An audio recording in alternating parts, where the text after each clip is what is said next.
Welcome to Mining the Media, providing nuggets of news and cutting-edge questions and answers, minus the political blather. Here are your hosts, G.K. Allen and Dave Jeffers. Everyone, welcome back to Mining the Media.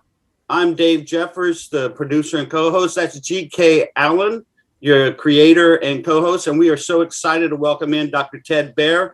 He's the founder and publisher of Movie Guide. You're seeing the website right now, movieguide.org. He's the head of the Family Guide to Movies and Entertainment. He's also chairman of the Christian Film and Television Commission Ministry. He's also known as he's a noted critic, a educator, a lecturer, and a media pundit.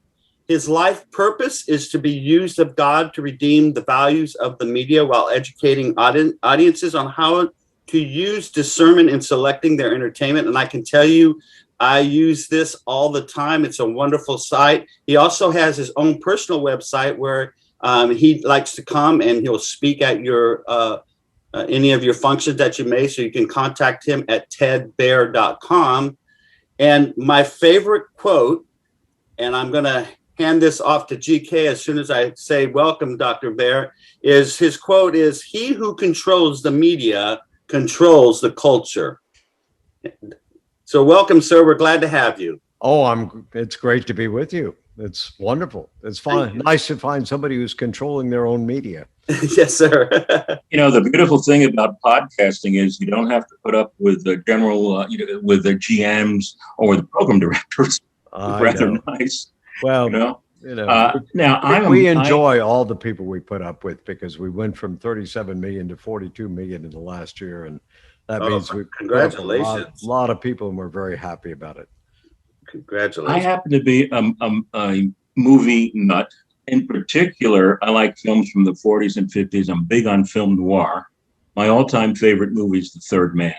Absolutely love it. And I'm wondering, what is it about the creative mind? Because I do think our synapses are a little bit different. And bear with me on this, because I was in the music business many, many years. It just seems like the creative conservative is more business oriented, and the creative liberal is more theater oriented, something similar. I think at times we almost fire our brains a little bit different. Well, that may be the case. I mean, the truth of the matter is that 75% of the people, I was head of a department at a university you're not going to like, Berkeley. And many years before that, I was head of a department at City University of New York. And we got 60 professors together and developed the first media literacy course.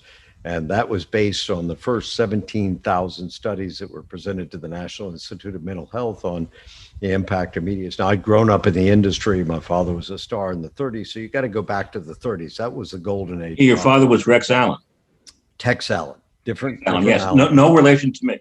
No, but I knew Rex, a nice guy. But no, my father was Bob Tex Allen. He was the first Texas Ranger, but he also starred in a lot of other movies. And then he starred on Broadway for many years. But what we did with those professors is we took all of that 17,000 studies that came into the National Institute of Mental Health and developed the first media literacy course. And then I baptized the course, soaked it in, and just pled the blood of Christ over it and helped him to give a biblical worldview and added all sorts of things that we didn't look at. We were looking at aesthetic, about 100 criteria. So I added another 50. So we look at movies now in terms of ontology, epistemology, and all that stuff. So the movies are a complex area, and it's a complex area in the sense that, Jesus told parables. Right. And it's the interesting thing, when the church got into the written word, it became immersed in the written word. And a lot of people, just like when the printing press came along, I don't know whether you remember, but there were some big sections of the church that shunned the printing press and saw them as the tool of the devil. And you had people like Wycliffe and others who were being persecuted for using the printing press. So today, when I came to Christ late in life.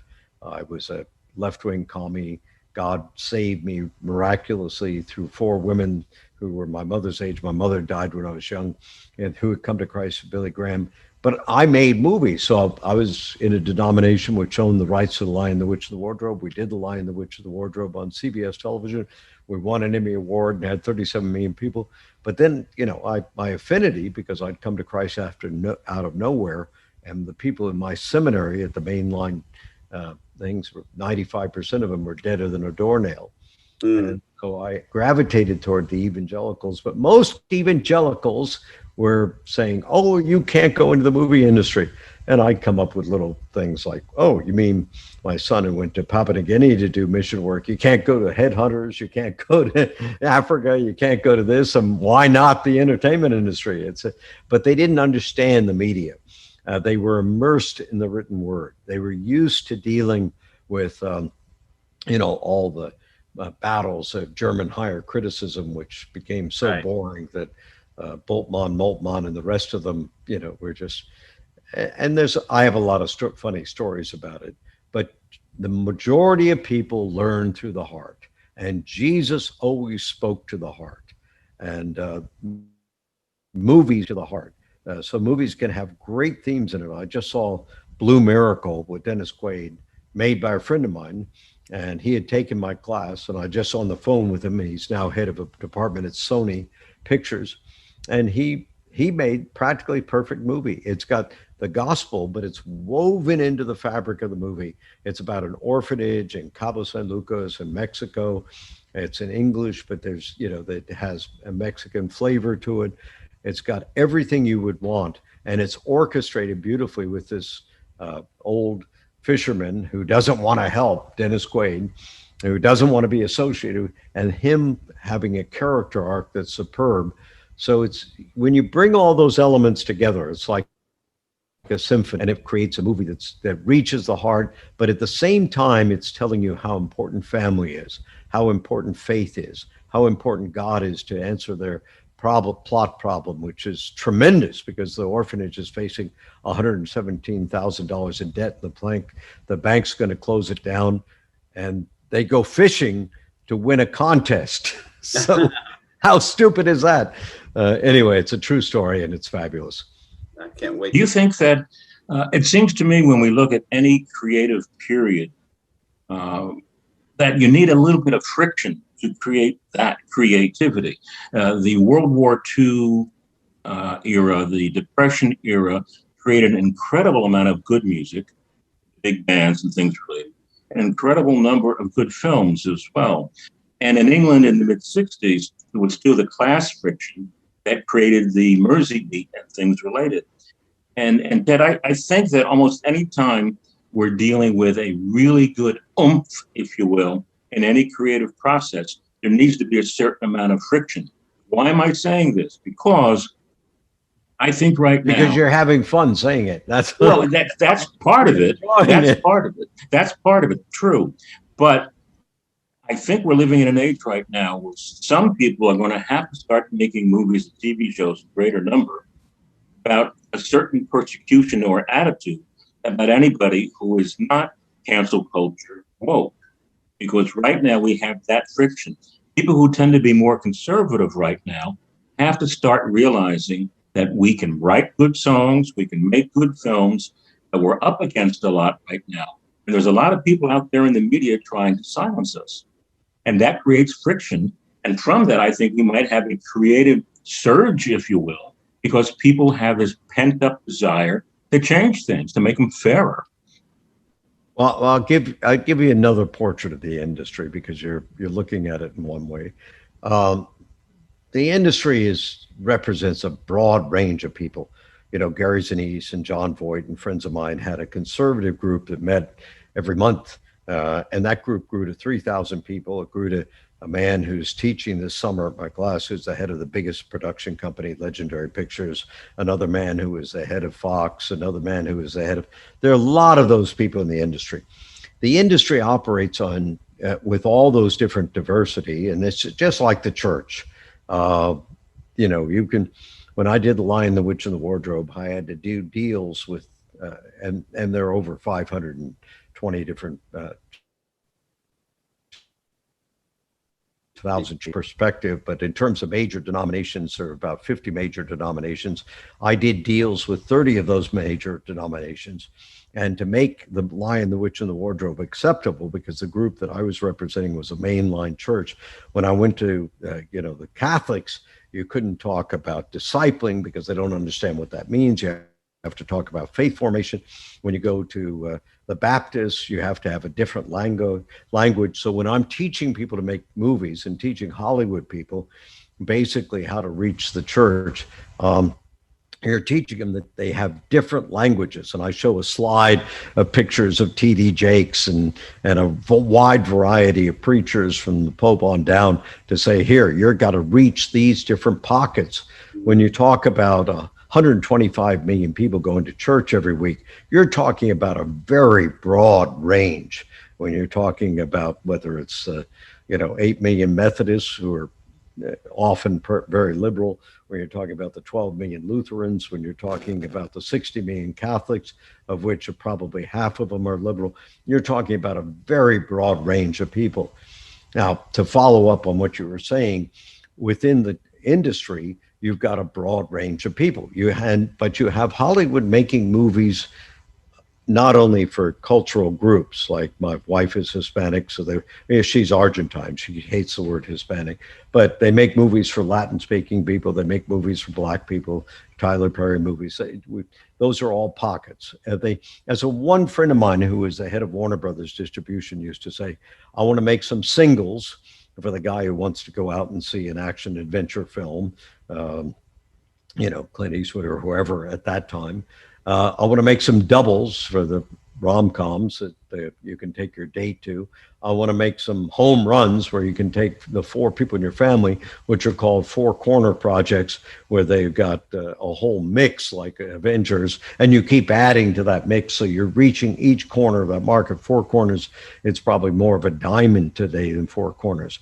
The studios have to make movies that are big.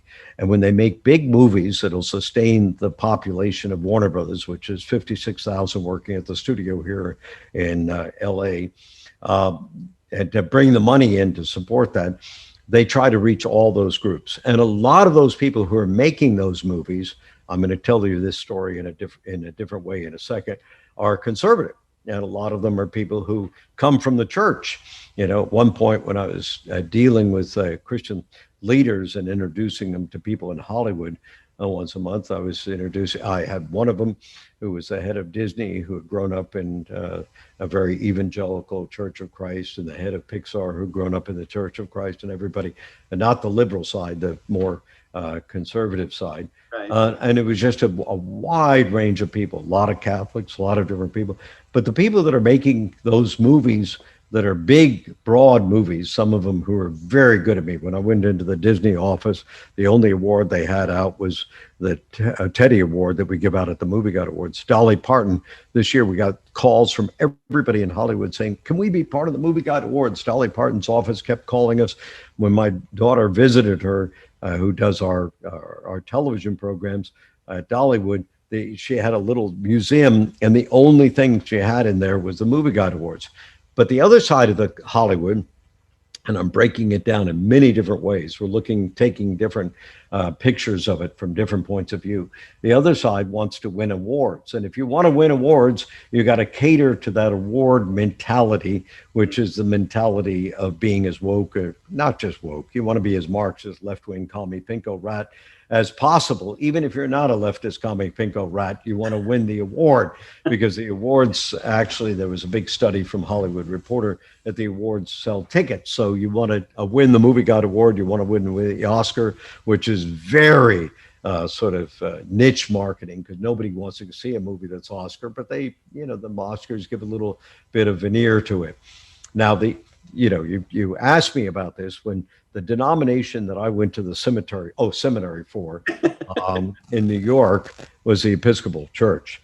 And in that time period, in 1979, 1978, when I was older, because I came to Christ when I was older, there were some really good preachers. And George Gallup was on my board. And George Gallup had just done a study that of that church, 70% of them were traditionalists. They They wanted a traditional service, the 1900 service, etc. About 20 to 30% or 20% above that were evangelicals and charismatics, most of them friends of mine, like Terry Fulham and Peter Moore, guys that you can all rattle off, or I could rattle off at that time.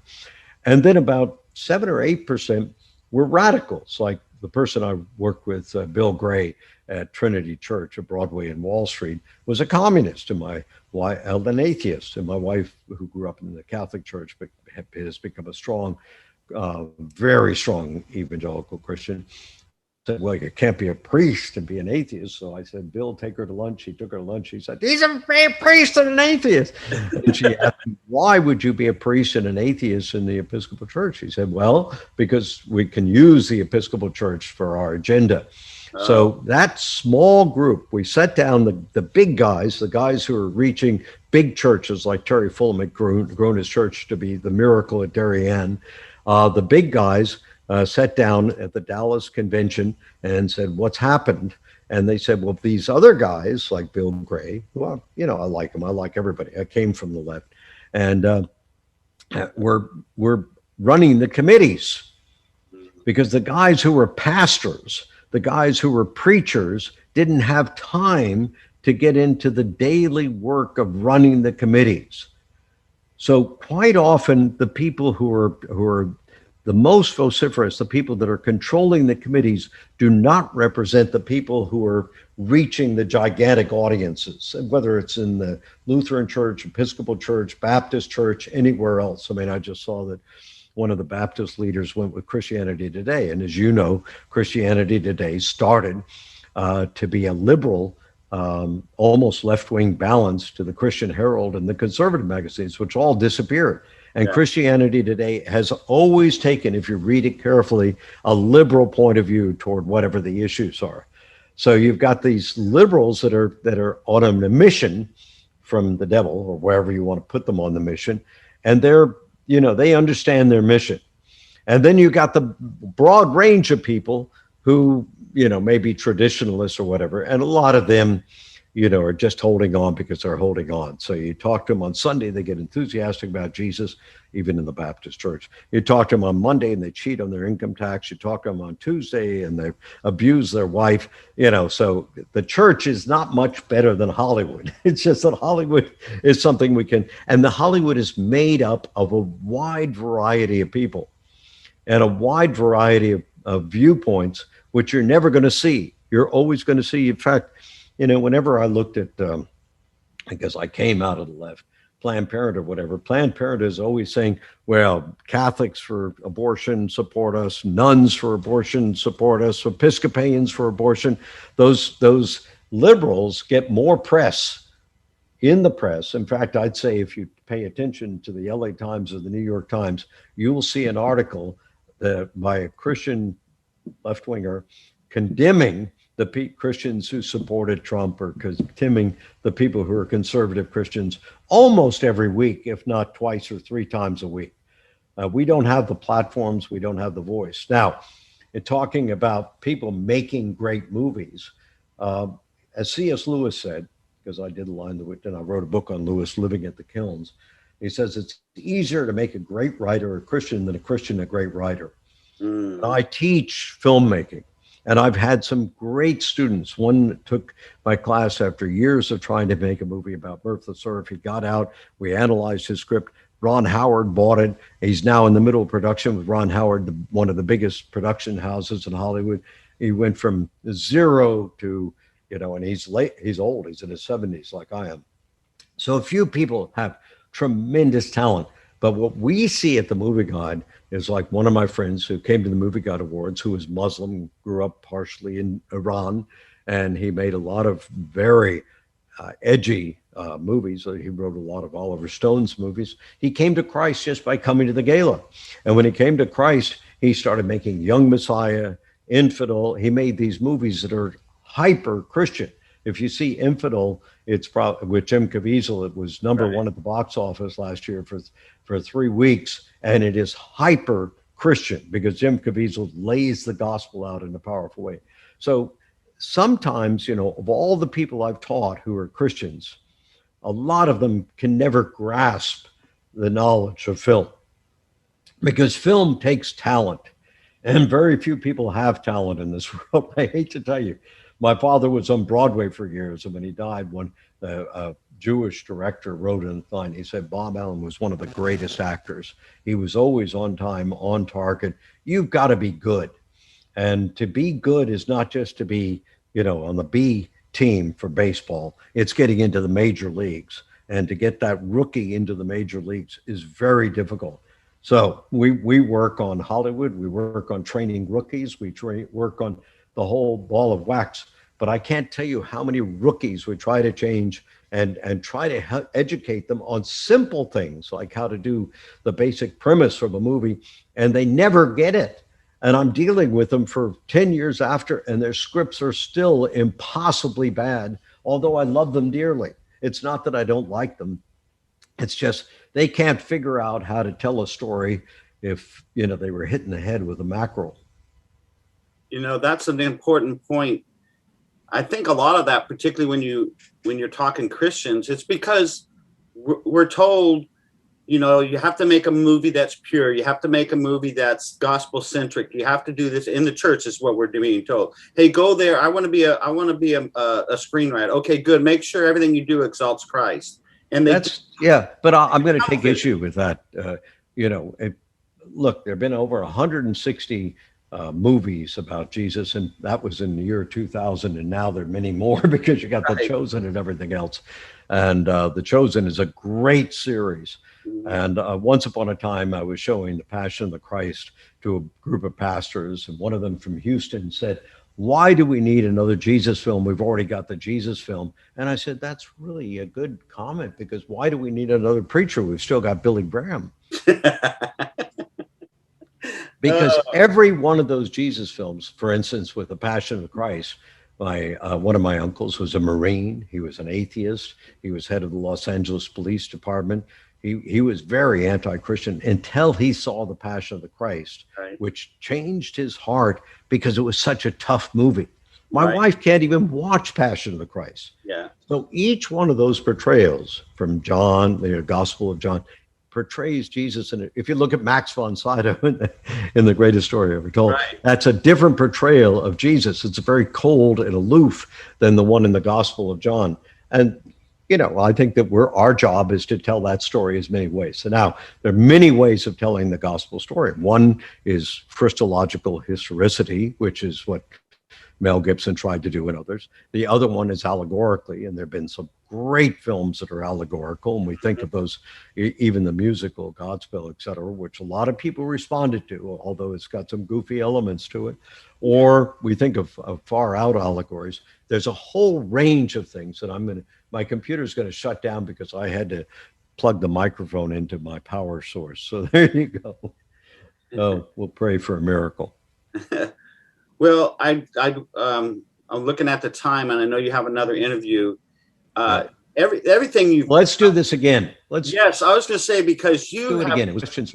Let's just do it again. Yes, you've hit so many wonderful points that I could probably ask another 10 follow-up questions. And I know my host with the most, GK, has probably Maxine. Okay, my internet is unstable because my computer is dying. Okay, well, we're going to go ahead and let you go, Dr. Baehr, and thank you very much. And I'll email Maggie again and set you up when you have another time. And any question, I love questions. Yes. Great day. Bye-bye. Okay, well, thank you, sir. God bless. Okay. Wow. I was just about to ask him when he was talking about allegories. Next to The Third Man, my second favorite film of all time is The Treasure of Sierra Madre with Humphrey Bogart. Who's been it? Fantastic film. Walter My goodness, I'm going to tell you something. The things very biblical. The things that he hit. Well, it's biblical, but it's so relative to where our struggle is right now, and generally in the conservative movement and conservative culture, and more specifically within Christian culture, because within Christian culture, he hit the nail on the head. We got all kinds of flavors, man. We're like Baskin Robbins. with all these denominations now, whatever flavor you like, you can get on a Sunday morning. And so I was surprised by that. That's what I love sometimes when we're doing these sort of things, is when you can actually be surprised, because he let me know that there are more flavors than I thought. Well, and it's, to me, though, it is encouraging to know that Hollywood's not completely godless. I mean, that's what we say. The church just thinks Hollywood's completely godless, and he just proved it's not. And not just because he is in the head of one of the biggest. I mean, people want to get on his award show because they know the power that it has. And the thing about Dr. Baehr is because of his background, and I had forgot that about him. Don't forget, he's an NYU and Dartmouth guy. Right. Well, plus he used to teach up in my area at Berkeley. But yeah. But so he is in the unique perspective, and I think this is the key to his success, is he's not just going out there and condemning everything that has 27 GDs and 45 FUs and all those other things where some of the Christian critics, that's all they key on. I mean, they do a good job, but my gosh, I'm just like, we will get him back, because you noticed that I just shut up, because I did too. It was the first time I ever spoke to the gentleman, and I was just literally impressed by the way he was designing his message. Well, the thing is I have seen, and then this is another 3 degrees of G.K. Allen. The way I met Dr. Baehr is through Greg Jackson, who hopefully will get on the show sometime next week, through the email group, through the Pro Family, or better yet, the Pro Scamly thing we call this network that I've been a part of for now probably, let me think here. Well, since I met Greg Jackson, so it's right before the 2008, so 2007. So it's been about 14, 15 years that I've been involved in this network, and he's been part of it. So I knew that he was doing extensive work. I knew that he was a very, very profound man. I just forgot about the background that he had come from. I honestly did not have the whole story, but the things that he hit, and this is something that I was thinking about Joseph at the time, your grandson who's going into film. That's an important lesson for him. I think he's going to like this. He's going to like this podcast more than anybody, because, man, those were not nuggets of news, but those were nuggets of great advice and information to remember. What is your goal with your art? Because if you don't, and this is for a writer too. I learned this in writing. I learned this in entrepreneurship. Who is your tribe? What is your goal? Who's your target? You can't hit everybody. A nuclear bomb, and I hate using this analogy, but even a nuclear bomb can wipe out a city. It can't wipe out a country. So even that, a blast that big is still limited in its power. And we have to understand that our reach is limited. Who do we want to reach? And I think we failed to realize, the conservative culture failed to realize that stop preaching to the choir. Well, that's one of the mistakes that Trump made. He was holding on to the choir, and he did not do a very good job of realizing that you got to get more independent than getting. Well, that's where our friend Brian Ward comes in, because conservatives basically suck at messaging.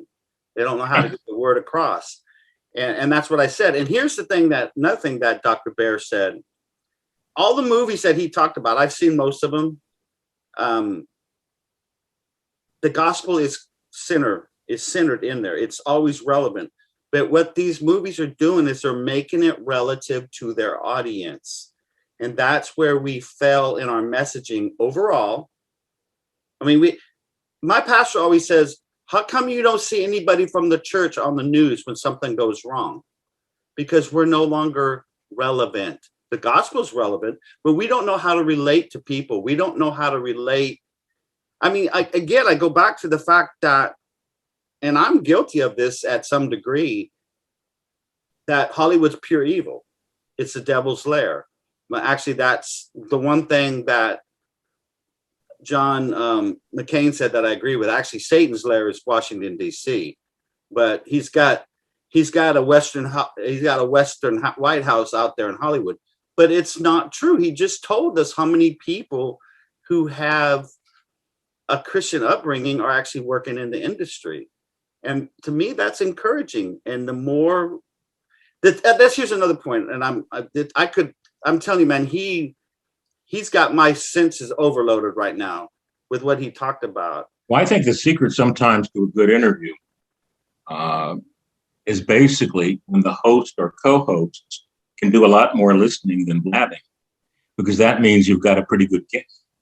Well, he said that, we have to. It's a very strong guess. We have to learn how to talk to who we're talking to. You can't reach people in the same way all the time, because I'll tell you, Passion of the Christ, there's a man in our church, his son, he's a grown man now, his son. But Karen and I used to be Awana leaders. It's kind of like a Christian scouting program, for the lack of a better description. And this little boy at the time, 7, 8, 9 years old, every Wednesday night, please pray for my daddy that he gets saved and comes to Jesus. Every single Wednesday night, without fail, for 3 years, every Wednesday night. And this little boy taught me about the persistence of prayer. But we rented out, and I told you the story about Dino being at the movie, but we rented out the movie house in Gulf Breeze. And that little boy's daddy came to Christ that night in that theater, because what our pastor said, he asked the movie guys, as soon as the credits are done rolling, shut the lights, shut it off, turn the lights on. I'm going to present the gospel. I'm going to give people a chance to come to Jesus before they walk out that door. And there was 4 or 5 decisions there, but the one I took notice of, because they were sitting right by me, was this boy's daddy. And I love telling that story. They're in my Sunday school class. I love telling that story about their son who never gave up on their dad. But the power of that movie. Now, I own that movie, The Passion of the Christ by Mel Gibson. You know how many times Karen and I have watched it at home? Once. 0. Zonks. You know why? Because it is as brutal as Dr. Baehr was saying. It is brutal. But it is. But the story is brutal. The facts are brutal. Of course. And what made it even more powerful, and I just remembered this, and you don't even know. Here's the thing that how great Caviezel is and Mel Gibson. It was all spoken in Aramaic. It was so cool. Aramaic, yeah. Aramaic. It was so cool to hear Jesus in his native tongue, and they had English subtitles. And I'm telling you, it's amazing how you don't realize how easily your brain can process words, while listening and watching, even though you're not hearing in your own language. It's the most beautiful, horrifically beautiful, brutal movie I've ever seen in my life.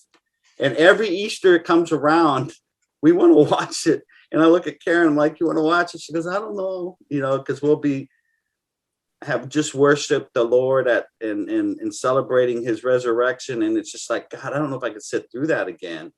What I find amazing in movies, going beyond just religious films, are movies that when you see them many years later, you realize that they were very much looking into the future quite accurately. Yeah. When you go back to a classic silent film, Fritz Lang, Metropolis, German film, he eventually became a Hollywood director. But this silent film, this piece of science fiction, probably set the table for almost all future science fiction.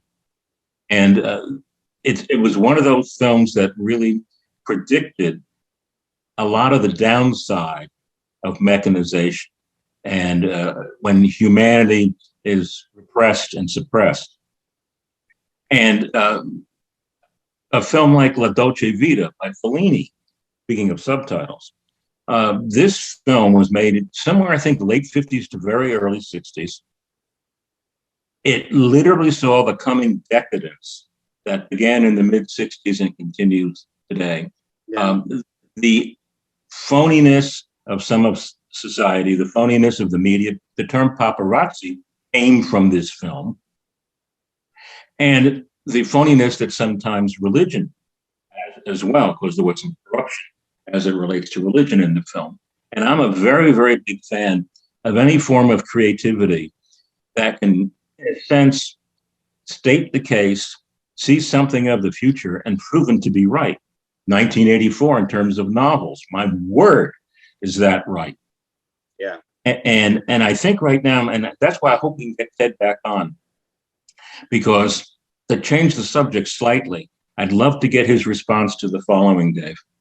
It's been my theory or feeling, call it what you will, thought, a long, long time, that it's actually harder to do comedy than drama. Oh, yeah. That if you took 100 people off the street and gave them a dramatic scene to read, and you took 100 people off the street and gave them a comedic scene to read, that more people would be able to do the drama. And I've often wondered why at the various award shows, people like the Marx Brothers and Laurel and Hardy never won a whole bunch of awards, but their films hold up a lot better than the film that was Film of the Year. Yeah, because that's true. That's true artistry. Anybody can act. Anybody can act. Even try being funny. And the hardest people to interview, and the worst thing anyone can ever do if you're interviewing a comic, because I used to do a lot of them in my first show when I first started, because where I started my career, at the time there were a lot of comedy clubs, especially throughout Florida. So you never ever ask a comedian be funny. Hey, it's nice having Jerry Seinfeld on the show. Hey, Jerry, be funny. It doesn't work. Don't do it. Yeah. Don't do it. Yeah. Oh, by the way, with Seinfeld one time, his mother actually called my show. I was talking about the show that was having trouble in the ratings. And I said, folks, you got to see this show. And I was talking about the original Seinfeld, right? And his mom lived in the area where I was broadcasting in South Florida.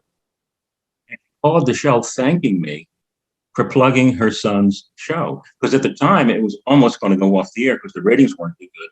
And it caught on, thankfully. Wow. I thought that was a very, very sweet moment. Yeah, no doubt. No doubt. Well, this has been an awesome segment. And we'll definitely get back, Dr. Baehr, because I know I have probably 10 questions. And I just kept my mouth shut because I didn't know which one to ask first. And when I'm that excited, as my wife can testify to, when I'm that excited, I'll take 10 thoughts and turn them into one sentence, and none of it makes sense. But don't forget, he's got a very strong connection in his resume, if you will, with Narnia. Yes. I actually didn't realize that. And I love Narnia. I would love to have talked to him about NYU, because in my life, NYU has a very big part of my early marriage. Yeah. Major part of my life. I would love to talk about a little bit about NYU. Sure. Well, we're going to go ahead and end this episode, folks. Thanks for coming in and listening to us. But if you have not subscribed, please do that. And I'm going to start using the term frangelism. Your friends, your relatives, your associates, your neighbors, let them know about our show. I'm confident in saying what we're showing you is we're meeting our mission. We are Think Radio. I mean, when you got a guest like we just had, where both co-hosts sit back and go, man, we're listening. Just run the tape, man. Run the tape. Don't do anything. And it's kind of like when we had Bill Federer, which we'll get him back on too. But please pass the word. We need you to subscribe. We need you to get all your friends, relatives, associates, and neighbors to subscribe. We just launched our YouTube channel today. I'll post the link to it on our website at miningthemedia.com. You can find us on Facebook. We have a Mining the Media Facebook page, but you can also go to YouTube and search Mining the Media. It will come right up. You can subscribe to us there. We need subscribers everywhere. So please do that for us, and we'll appreciate it. And let us know what you think. There's a contact page, or there's a contact section on our main page on miningthemedia.com. Just scroll down, send us a note. Let us know what you think. Let us know what you'd like to hear us cover. We'd like to hear from you. So, and please remind everybody, Dave, that this is me speaking right now, and I know I'm speaking for you as well. The two of us believe strongly in the First Amendment. yes. And that means people who don't like us have the right not to like us. Yes. We, in turn, have the right not to like them. The First Amendment matters. Stupid thought should be protected, not just great thought, but stupid thought. People have the right to be dumb. They have the right to be brilliant. First Amendment is not a if only or but you can't. Not that at all. The First Amendment is the greatest strength I think this country has. And with that, we'll sign off till next time. You've been listening to Mining the Media. Check out our website, miningthemedia.com. Take care. Time for me to go home. We'll see you next time.